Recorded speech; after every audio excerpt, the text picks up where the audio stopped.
بسم اللہ الرحمن الرحیم۔ السلام علیکم بچوں آج باب سوم سیرت طیبہ کے سبق ہجرت مدینہ کی پڑھائی کریں گے۔ بچوں مدینہ منورہ کا پرانا نام یثرب تھا۔ یہ شہر مکہ مکرمہ سے تقریباً 400 کلومیٹر کے فاصلے پر شمال کی جانب واقع ہے۔ حضور اکرم صلی اللہ علیہ وآلہ وسلم نے نبوت کے 13ویں سال مکہ مکرمہ سے مدینہ منورہ کی طرف ہجرت کی۔ آپ صلی اللہ علیہ وآلہ وسلم کی نسبت سے اسے مدینۃ النبی کہا جانے لگا اور بعد میں مدینہ منورہ ہی کہلانے لگا۔ اسباب ہجرت: حضور اکرم صلی اللہ علیہ وآلہ وسلم کو مکہ مکرمہ سے بڑی محبت تھی، کیونکہ یہ نہ صرف آپ صلی اللہ علیہ وآلہ وسلم کا آبائی وطن تھا بلکہ یہاں بیت اللہ بھی تھا۔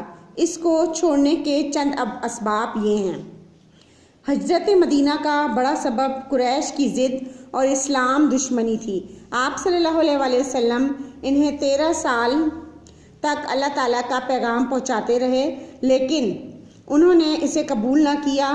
اسی دوران مدینہ منورہ کے کچھ لوگوں نے اسلام قبول کر لیا اور انہوں نے آپ صلی اللہ علیہ وآلہ وسلم کو اپنے پاس آنے کی دعوت دی۔ ہجرت مدینہ کا ایک اور سبب ہجرت حبشہ کا حوصلہ افزا واقعہ بھی تھا کہ جس طرح وہاں مسلمان امن و سکون سے رہنے لگے تھے، ایسے ہی اس ہجرت کے بھی اچھے نتائج نکلنے کی امید تھی۔ اس ہجرت کا ایک فوری سبب یہ تھا کہ کفار مکہ نے حضور اکرم صلی اللہ علیہ وآلہ